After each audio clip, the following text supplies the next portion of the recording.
sceno, ki smo skupaj oblikovali z izvajalcem študije, konkretno izvajati prevoze. Ideja je bila, da se postavi znotraj mesta, ki je nekoliko razvejeno od samega trgnja, nekje do Tuš. Mestni linijski prevoz, ki bo omogočal dobro frekvenco in bo zato tudi dobro uporaben in koriščen. Pokazalo se je že, smo se potrebovali smiselnost izvajanja nekega linijskega prevoza še naprej, podaljšali samo druge študije in se dogovorili, da se pripravi pravno podlago podelitev koncesije. Namreč splošni delo so predstavljeni na podlagi, katerih predpisov se ta gospodarska izbirna gospodarska javna služba za novo oblikuje v naši občini. Bistvo je, da se podeli koncesija za dobo 4 let z največjo možnostjo podaljšanja 1 leto. Vprašanja so bila tudi glede voznega reda, zdaj verjamo, da minister Obrežnica bolj izpostavljali informacije o voznih redih in se mogoče tudi sami koristili ta mestni linijski prevoz. Govorimo trenutno o frekvenci 3-kratno oziroma 2 liniji, modra in zelena. Zelena linija mest med urami, ko niso frekventne za prihod v službo ali šolo, torej nekje 11 in 12 uro, so potem odperte za 7 ure, povezuje Brežnik s Intermarketom, v preostalem času mesto izvajajo na vsako 27 minut prevoz od Trnja pa do odbora Tuš ciklično. Odlog sam predvidiva, da se vozni red prikradil z županom, da v bistvu tudi, če je potrebno kakšno prediranje, ali se propaziti, da so mogoče kakšne druge linije ali kakšne spremembe potrebne, da se to lahko korigira tudi v same izvajanje koncesije. Mogoče še tiste bolj bistvene točke. Koncesionar se izvaja seveda preko javnega razpisa. Same cene storitve za potrošnike se poštarjujejo na svetu. In mogoče še informacija, da je odlog predvidel brezplačen prevoz za otroke od 16. leta. Pa še možnost bila dana, ki se je pokazala v času moje študije, da infrastruktura dijakov oziroma nekoliko večje skupine dijakov so bile v Brežicah prisotni samo še Slovenije zaradi šolskega tekmovanja in so nekako priznali to linijo kot uporabno za tekmovanje med svojimi lokacijami v času samega tekmovanja, zato so se bilo možno tudi tako razplačno prevoz, tako da odloke tudi tako prekrati vidijo, da je možno še vedno, tako kot že poteklo v času študije, mora koncesionar prevoz poročati mesečno tudi o branih sredstvi, se raztega v bistvu po tudi plačano za preostanek storitev. Predvidevamo na zadnje mesece, da se je število prevozov sprožili na 100 oseb dnevno, da bojo stroški tudi naprej mesečno cirka 4600 evrov, kar bi na letni ravni povedal pomeni na 4800 obdobju in za 4 leti cirka 243 evrov. Tako da v primeru, da želimo vedeti ta prevoz ohraniti, ki so nekako en pričetek dobre prakse trajnosti mobilnosti, da predlagam, da potem tudi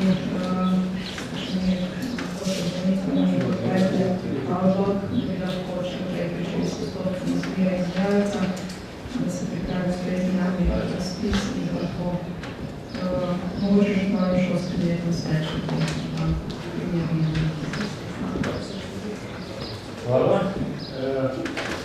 Komisije so o tem razpravljali, želite Imena komisije, kdo kaj? Še dodat? Ne, potem bi prišel do prve razpravo. Gre pa zaprav na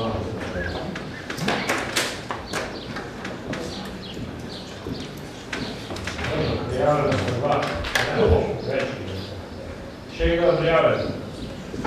Ni, 4. Pozna položnik, Marjan Živa, Kira, Zorčič in pa imena Živa.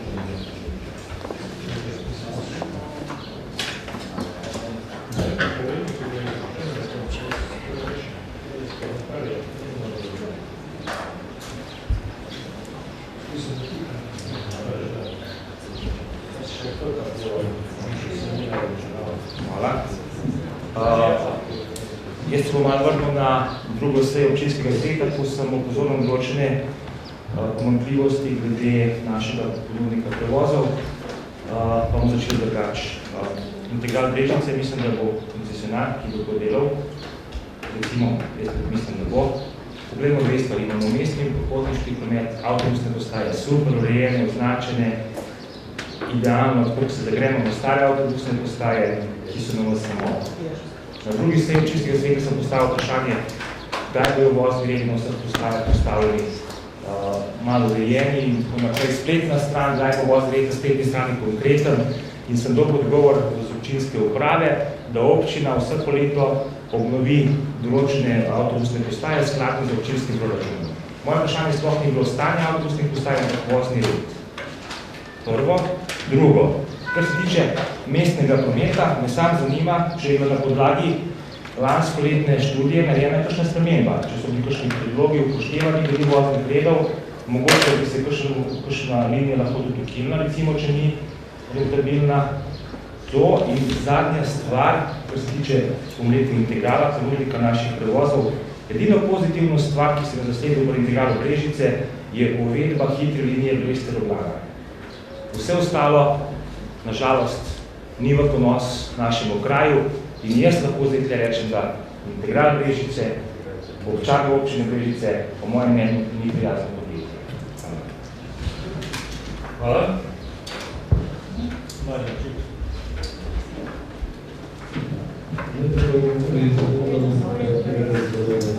lepa. Ja, malo sem brskal po teh papirjih in ko sem to gledal, pred časom sem predlagal, da bi avtobus vozil časno skozi vsa naselja v občini Brežice, tako da bi starostniki lahko, tisti, ki več ne smejo voziti avtomobil, tisti, ki jih nimajo in starostniki, ki težko hodijo, bili približani trgovinam in pa seveda uradom v Brežicah, če imajo kakšne take potrebe.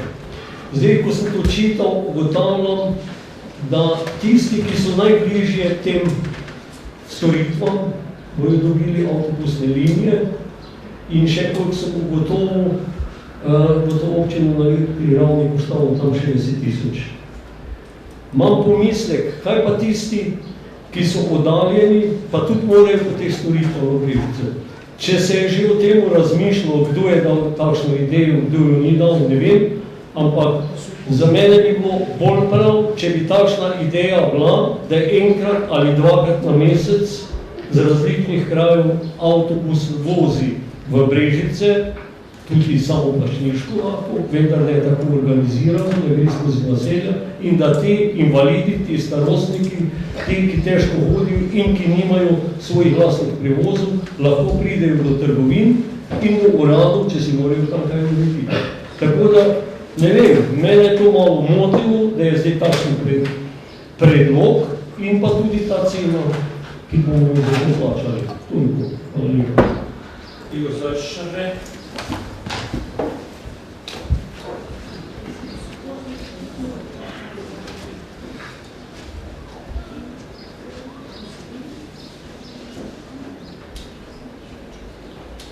Hvala za besedo, težko se od moje strani. Jaz imam eno vprašanje, zdaj ob tem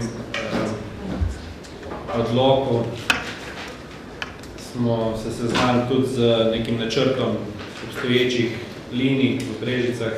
Iz tega načrta izhaja, da je pravzaprav mogoče na avtobus vstopiti v eni ulici in izstopiti v sosednji ulici, skratka gre za relativno majhne razdalje. Če imam pomislek, če ga smem izpostaviti, tu je seveda ta, da moramo po eni strani sploh mlade spodbujati, da čim več hodijo, tako da upam, da jim to ne bo potuha. Po drugi strani je pa prav, da se razvija nek javni potniški promet. Zdaj, kar me zanima je to, ali ima občina že kakšne podatke, kako bo na ta potniški promet vplivala tudi uvedba teh koles, ki bo možno sposojati. Namreč zdi se, da glede na to, da so te linije vstopov in ti vstopi in izstopi z avtobusa relativno majhnih razdaljah, da bodo tista kolesa, ki si bo mogoče izposoditi, velika konkurenca tem avtobusom. Zato me zanima, kako bo kaj vplivalo ena vrsta prometa na drugega in predvsem pa kako bo občina sklenila to koncesijsko pogodbo za kakšno obdobje, kakšni so načrti. Hvala. Hvala lepa. Mene imam tu eno vprašanje, recimo, zanima me sploh, katere linije bo ta prevoz zajemal, oziroma, kot se spomnim, včasih je bil avtobus od železniške postaje v mesto, v Čatež in nazaj. Se pravi, a je to samo ena linija, ali se bo ta linija spreminjala, bo sezonska, recimo v pozimi drugač, pa je drugač, glede na to, da vemo, da tudi Čatež tam blizu. Druga zadeva, kakor bodo cene, tudi razumem, bo zaradi tega, ker občina tudi subvencionirana vozovnica, oziroma nižje cene in to, se pravi, če pa se že navežem na gospoda Žiberta, se pravi, ti, ki bojo hodili po Brežicah, bojo imeli subvencionirano vozovnico, v tem, ko recimo nekateri, ki se vozijo iz drugih krajev, pa ne, to pa ni najbolj pošteno. Hvala. Ja, hvala. Torej, linije so znane, koliko smo imeli, se pravi, od Zakota do Tuš čez mesto, veliki upravniki so otroci. Ta linija ni mišljena samo zato, ker so bili tukaj več let pobude svetnikov, ampak je mišljena tudi v smislu trajnostne mobilnosti, da se nekako iz mesta včasih umakne pomogli, da ne bo vse svojega otroka v šolo, če bo izkoristiti priložnost, pa stopi na vozuz, ki se odpelje v samo mesto, da pravzaprav nekako umaknemo vozila, ki niso potrebna iz samega mesta. Analiza, kako bodo kolesa vplivala na samo uporabo avtobusa, v tem trenutku težko povedati, res pa, da teh koles ni zelo veliko. Tako veliko, kot imamo potnikov, da bi v bistvu se vsi lahko odpeljali vsako uro. Še čez kakšno leto v sistemu, pa še zaživel, da se hoče dati prve rezultate, kako ta zadeva zgleda. Boljše, da nadaljujem redne linije, mi govorimo o izgledni gospodarski javnosti, ki si lahko organizira občina kot mestni potniški promet. Ostale redne linije še vedno ostajajo, železniško postaja je povezana tudi z Nemsko, z avtobuskom postaja, s Čateškimi oziroma so ostali krajevni prevozi, tako kot do sedaj. Zato tega mestnega prevoza nismo širili še do tistih lokacij, ki so že zdaj dostopne, tudi z namenom, da se ohranja ena frekvenca teh prevozov, ker samo če bo v krajšem času možno iz enega konca in začetno, tako da imamo poslati, da se lahko pravi površi, sicer pa bistveno manj. Strinjam se tudi to, da so potrebe tudi na podeželju, zdaj, ko sem jaz razmerjali v Brežicah, se bo lahko teče prek zahodnih do kateri naši krajani že koristijo v tem smislu. Mislim pa, da bo treba kakšno drugo rešitev najti za tega imate kot mestni linijski prevoz, programa komisijske enotne knjige, mogoče kakšen projekt, ki bi lahko dal tudi na potrebe teh krajov. Jaz bi vseeno zdaj samo od vas, februarja smo imeli to predstavitev tega mestnega prometa zaradi trajne mobilnosti, kjer je bil direkt integrala te podatke. Koliko vem, takrat smo si da če ste si tako zato navdušeni podprli. Danes smo pa občutki, da smo vsi skupaj pozabili, da smo se pošteli, ne sem pregovarjali. To je pač zamestni promet, ki je nekako tudi v strategiji trajnostne mobilnosti, za študije, za kateri so tudi nekaj sredstva, se ukrepajo različni ukrepi. Zdaj, kar se pa tiče seveda podeželja, smo pa uvajali sopotnika, ne vem, če ste opazili, letošnji proračuni smo celo namenili denar za novo avtomobil, ki smo ga tudi izločili. Več, da tam je že več kot 200 uporabnikov v naši občini Brežice, kateri pridejo prostovoljci z dnevno avtomobilom po njega. In celo želja je nekako že podozrevati, da drugi biti še enega in še pomešati. Tako da govorimo zdaj o dveh različnih stvareh. Gre pa seveda za to, da smo odločili, da bomo tudi v Mikod mestu naredili več kot trajnostne mobilnosti, da bomo ta podprli. Zdaj, kar se pa tiče seveda tudi vprašanja koncesije, roka koncesije, jaz moram reči, da je bil tudi ena pobuda predvsem odborov, da dejansko se razmisli, kaj če to nam bo šlo. Tam je celo bila pobuda na taka, da bi se v primeru, če ne bo to funkcioniralo, da se prekine pogodba brez odškodnine, kar seveda verjetno ne bo šlo.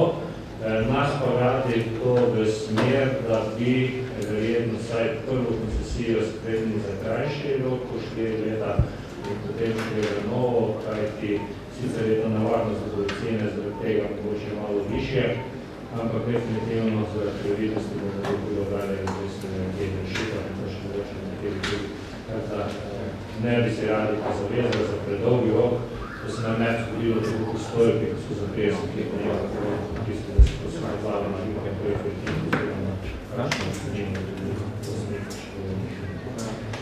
Toliko, zdaj pa, glede na to, da je prvo branje, jaz mislim, da že do druga branje bomo preučili tiste pripombe odbora, tudi še nekatere rešitve, za vaše pripombe, če pa še imate kakšno, pa lahko še tudi pismo, da bo verjetno lahko še imamo že svoj prav. Tako, gremo na glasovanje. Kaj so posebnosti?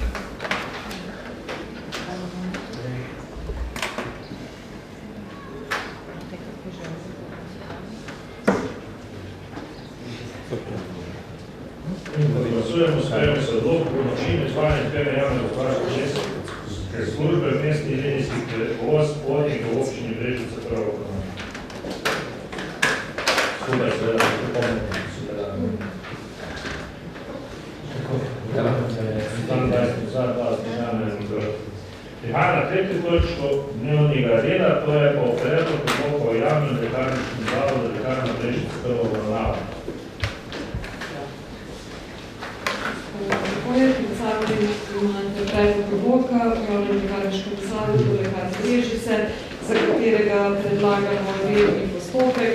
Torej, besedilo, ki je pred vami, je predlagano v prvi obravnavi in pripravljeno na podlagi sprememb oziroma trenutno že veljavnega novega zakona o lekarniški dejavnosti. Občina Brežice ima na področju primarne zdravstvene dejavnosti 2 javna zavoda. Ta odlok je vezan na enega od teh dveh, poleg zdravstvenega doma Brežice, Lekarno Brežice, ki deluje skladno z trenutno veljavnim odlokom, z tem predlogom, pa bi ta trenutno veljavni odlok nadomestili. Ker je zakon o lekarniški dejavnosti z LD1 uvedel kar nekaj novosti, predlagamo, da ne sprejemamo odloka o spremembi odloka, temveč da sprejmemo novi odlok. V besedilu oziroma v gradivu, ki ste ga prejeli, je jasno razvidno, katere členi trenutno veljavnega odloka se spreminjajo in kakšno je predlagano besedilo novega odloka, tako da tega podrobneje ne bi pojasnjevala. Gre pa torej za redni postopek, to je gradivo v prvi obravnavi. S strani lekarne smo prijeli nekatere dodatne dopolnitve. Po nastanku tega besedila z direktorico sem tudi imela sestanek in smo se o njihovih predlogih že pogovorili, tako da bomo do drugega branja te upoštevali v dopolnitvah in seveda vse tiste, vse predloge, ki bodo izhajali iz razprave. Toliko. Hvala. Odpiram razpravo oziroma odgovore, želim dovolj odgovor, tukaj ne dati. Potem pa kar razpravo. Idem že, je završčen, razprave, ko malo živo. Izvolite.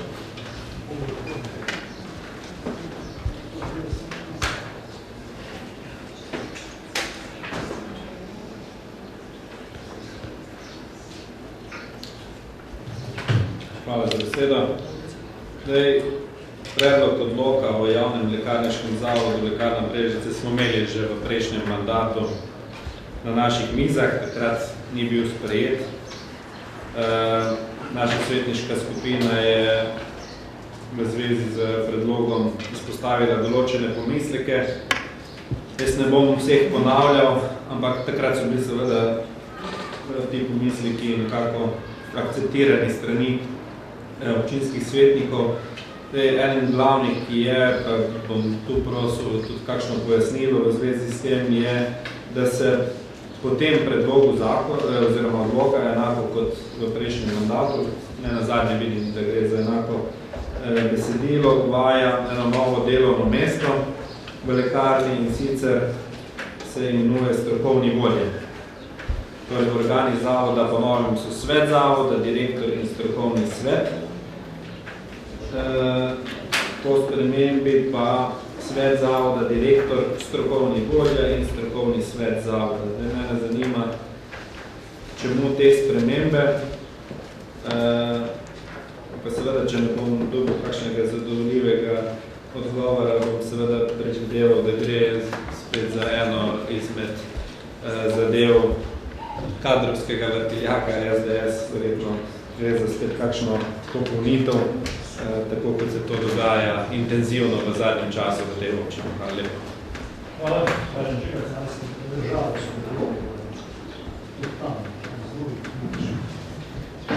Hvala lepa. Da ne bo kdo mislil, da sem bil z Igorom Zorčičem dogovoril kakšnim, ker imam jaz podoben pomislek. Torej, ja, to kot je on tudi rekel, enkrat smo že o tem razpravljali in takrat se nismo s tem strinjali, pa sem jaz zdaj imel obzirom na to, da je tam koliko 18 zaposlenih in da je strokovni direktor lahko tudi strokovni vodja pri 18 ljudih in to mislim, da se bo strošek s tem na nek način povečal, če pa posebej direktor in strokovni vodja. Zdaj, pa ne mislim, da sem bil v sam pri sebi sem nekako temu razmišljal, zato imam pomisleke pri glasovanju, ali je to vredno, ali je to preštudirano dobro, ali ni. Zdaj, kot je Igor rekel, mogoče je bilo takrat resno zavrjeno, mogoče, ne trdim, je zdaj na malo vrata, da rečemo, treba to prepeljati noter. Pri teh toliko zaposlenih jaz ne vidim, da bi morali biti dva vodja, strokovni in pa direktor, če je strokovna oseba že direktor te stroke. Bilo bi drugače, da je direktor zdaj nestrokovni, pa je treba strokovnih vodja. Ampak obratno je, vodja strokovni je zdaj tudi direktor, torej lahko vodi tudi tako naprej. Hvala lepa, Ja, zdaj dejstvo je, da mi imamo tak danes prvo branje, da drugo branje je tako treba se pismo deliti v teh predlogov, ampak lahko pa samo želite jasno. Dejstvo je, da mislim, da bomo vse pripombe do drugo branje, ne samo sprejemo, da je primerno za nadaljno obravnavo, ne glasujemo še ne, tako da jaz mislim, da bo treba drugo branje ali pa še ne stajajo. V pojasnilu mogoče na te pomisleke, tako kot v obravnavi v prejšnjem mandatu, da je tudi zakonodajalec predvidel točno tako, kot smo dejansko pripisali Zakon o lekarniški dejavnosti. Torej, v teh členih v odloku nismo naredili nič drugega, kot pa da smo prepisali tako, kot je zakonodajalec predvidel znotraj Zakona o lekarniški dejavnosti. In ta je predvidel, da je funkcija direktorja in pa strokovnega vodja lahko ločena. Po prejemu predloga sprememb oziroma pripomb s strani lekarne sem na sestanku z direktorico spregovorila, ker sem čutila, da ta strah prihaja tudi z njene strani in smo ugotovili, da je potrebno v besedilu tako pri zapisovanju nalog direktorja kot strokovnega vodja posebej izpostaviti, da do tega prihaja samo v primeru, če sta funkciji ločeni, ker je tudi ona pri branju tako tolmačila, kot da je ločevanje teh dveh funkcij obvezno. Dejansko pa ni. Zakaj bi bilo smiselno ločiti ti funkciji? Če bi danes imeli letna poročila javnih zavodov, bi verjetno pri letnem poročilu lekarne Brežice, tako kot ste si ga lahko prebrali, ugotovili, da je dejansko to eden od javnih zavodov, ki je s preteklim poslovanjem akumuliral kar velik obseg presežkov. Če bi bili te funkciji ločeni, bi verjetno direktor ta presežek, ki je ves čas akumuliran na računu, usmeril mogoče celo v razvoj. To je pač eden od pomislekov lekarne kot ustanovitelja. Na drugi strani pa se zavedamo, da je strokovnih kadrov vedno manj. Tudi direktorica je izpostavljala oziroma v svojem letnem poročilu izpostavlja veliko obremenjenost farmacevtskega kadra in pomanjkanje farmacevtskega kadra. Ona je farmacevtka in tukaj je možnost, če bi enkrat v prihodnosti želeli ali ugotovili, da lahko pride do ločevanja funkcije, da dejansko do tega ločevanja funkcije lahko pride in se potem poslovodja ukvarja kot na primer z investicijo, ki jo načrtujemo in ki je nujno potrebna za širitev tako dejavnosti zdravstvenega doma, kot za nemoteno izvajanje dejavnosti lekarne naprej. Direktor se lahko ukvarja tudi na primer z registracijo galenskega laboratorija, znotraj katerega bi z kadri odličnih farmacevtov lahko proizvajal na recepture oziroma uporabljal domače recepture, ki pač trenutno niso dostopne prosto na trgu. Spravi, možnosti je kar nekaj. Sploh z investicijo, ki je načrtovana, bo prav gotovo funkcija obremenjena. Je pa res, da mogoče pri prebiranju teksta, tudi z njene strani sem to začutila, ni dovolj jasno, da je ta ločitev samo opcija. Tako je predvidel tudi zakonodajalec in tako bomo podrobneje v tekstu tudi naprej opredelili. Se pravi, da to ni obvezno ločevanje, ampak da je to ločevanje, če za tem res stojijo močni argumenti. Prav gotovo morajo pa ti argumenti priti najprej sa strani našega javnega zavoda. To si želimo na strani predlagatelja tega teksta. Jaz bi sam dal še eno, da je to glede očitkov, kar smo zagrati. Gospod direktorica je prijena za 5 let, kar pomeni, da bo 2023 na reelekciji, kar pomeni, da bo zelo takrat že nov občinski svet. In če je takšno namen, bi verjetno že bo bistveno gledati. Prav pa je seveda, da pri vsakem odloku upoštevamo neke zakonske osnove, definitivno pa predstavljamo, da še druga branja še drugi glinski padni z vsem ugovorili narediva. Zato jaz danes predlagam, da se sprejme odlok v prve branje skupaj z vašim pripombom in seveda se dam na glasovanje, nekaj prisotnosti.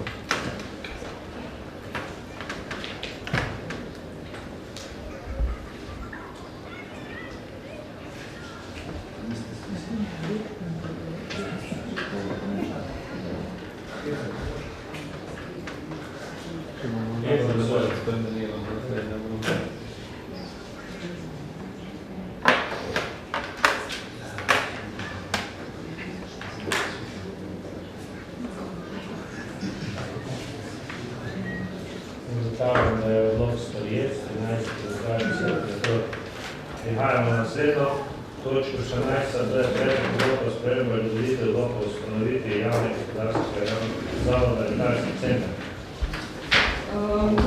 Eden od naših zavodov je tudi javni gospodarski zavod Lekarski center v Cerkvi ob Krki, ustanovljen na podlagi odloka, ki je bil nazadnje spremenjen v letu 2015. Pri izvajanju same dejavnosti letalskega centra so tisti, ki so vključeni, aktivno definitivno v to ugotovili, da odlok ne odgovarja na dejansko izvajanje dejavnosti, zato je na predlog direktorja prišlo tudi do predlaganih sprememb odloka o ustanovitvi odloka in sicer, kot boste videli, so te spremembe vezane na to, da odlok več sam podrobno ne definira, katere so te notranje organizacijske enote, ki morajo znotraj javnega zavoda delovati, temveč da to prepuščamo aktom, podrejenim aktom, se pravi statutu ali pa ostalim. Ravno tako je dodatno opredeljeno zaradi same vsebine potencijalnih notranjih organizacijskih enot, da so vodje notranjih organizacijskih enot odgovorni, to je strokovno pač odgovorni za delo znotraj posameznih notranjih organizacijskih enot. Dodana je dodatna dejavnost. Opredeljeno je, da lahko direktor konstitutivno sejo skliče, če je imenovana večina članov in ne vsi člani, kot je bilo to do sedaj, in pa upoščenje eden od pogojev za vodjo letalske dejavnosti, to je učitelj motornega letenja, za katerega smo pač ugotovili, da zakonsko ni zahtevan, da pa je delno tudi onemogoča, da je vodja letalske dejavnosti direktor, kar odlok predvideva, ker pa direktor pač tega ne izpolnjuje, bi morali zato potrebovali dodatek kader, zato smo predlagali, ker to zakonsko ni potrebno, da se ta pogoj umakne. Če bodo izpolnjene poslovniška določila, predlagamo, da se odlok sprejme v skrajšanem postopku, torej da se združita prvo in drugo branje. Hvala, da idemo razpravo, še izgleda razpravo. Ni edajnih prijavljanja, gremo v tem glasovanje. Sprejme se sklep, da se prva in druga obravnava predloga odloka o spremembu ali dopolnitvi odloka o ustanovitvi javnega gospodarskega zavoda letalske centre združila. Prisotnost.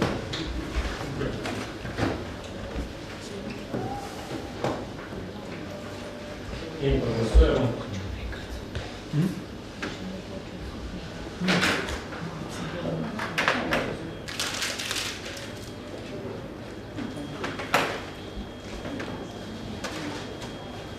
Hvala lepa. Odlok, ja.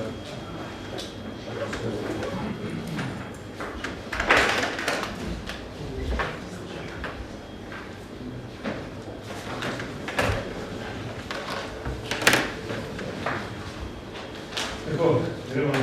točko dnevnega reda, predlog odloka o razdelitvi odloka o razglasitvi Janeža Vrgorca.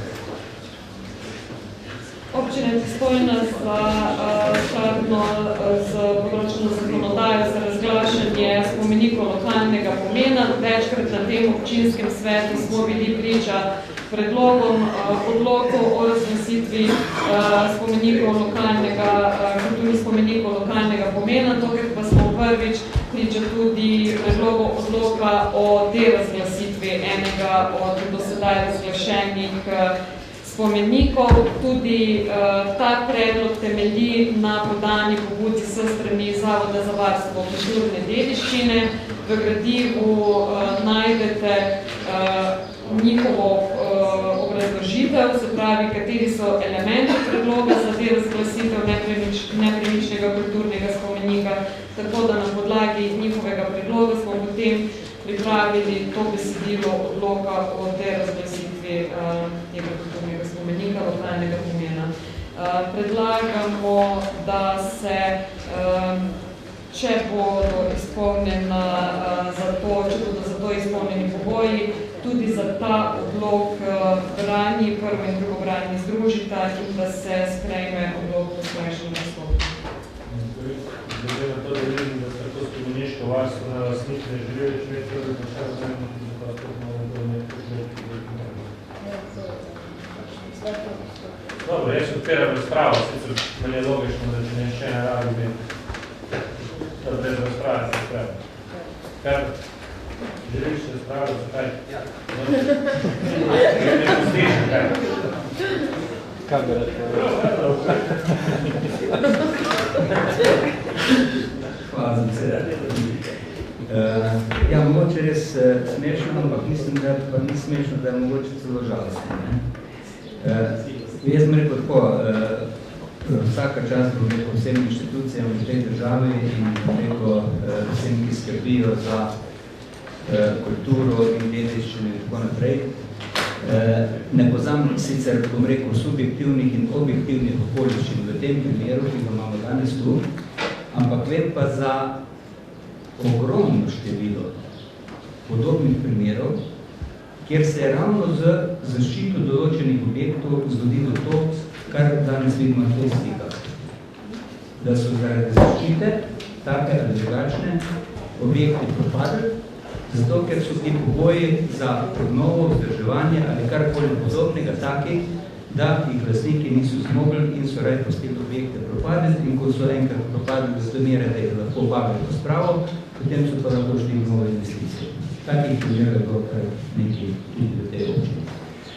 Zato mislim, da moramo biti tudi bodoče zelo previdni, sploh pri razglašanju tovrstnih kulturnih spomenikov, predvsem pa jaz mislim, da bi morala tle država imeti sistemski pristop čist drugačen, kar mi seveda težko vplivamo, razen mogoče kdo, ki pač seže tudi do državnih organov, da kje kaj pove na to temo, ampak dejansko mislim, da z zakonodajo, kakršno imamo trenutno na tem področju, delamo več škode kot koristi, predvsem kulturni dediščini in rekel tistemu, kar se želimo ohraniti, predvsem pa seveda tudi lastnikom teh objektov.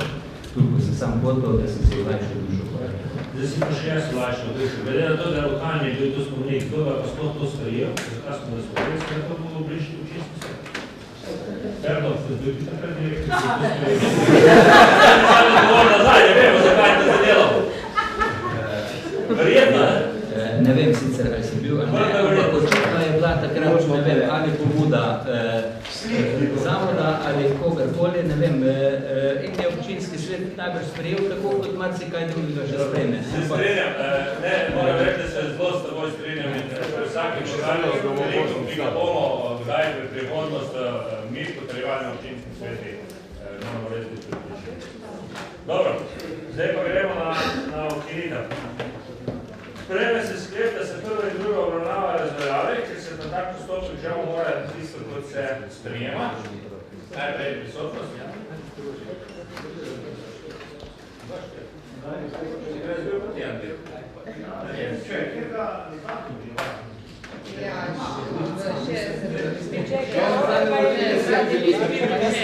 Verno se te upravičujem. Pa še bil direktor od ti.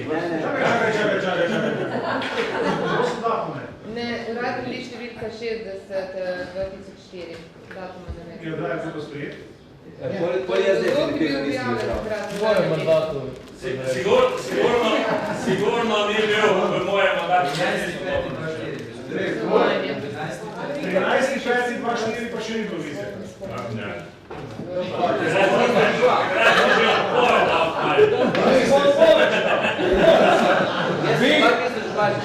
Andrej, bil si! Malo se sprostita na koncu reda, dajmo razveljaviti. Ja, imaš prav, da smo Ja, povečujem, da nisi direktor. Direktor si ne ve, pa še ni zbiti. Ne, nisem bil. Mene ste razrešili takrat trikrat, da nisem imel te možnosti. Da so ne možno držitev zdaj. Ja, 3 tedne pa ne rok. Niče, Jaz sem bil v 3. decembra, pa do 20. januarja.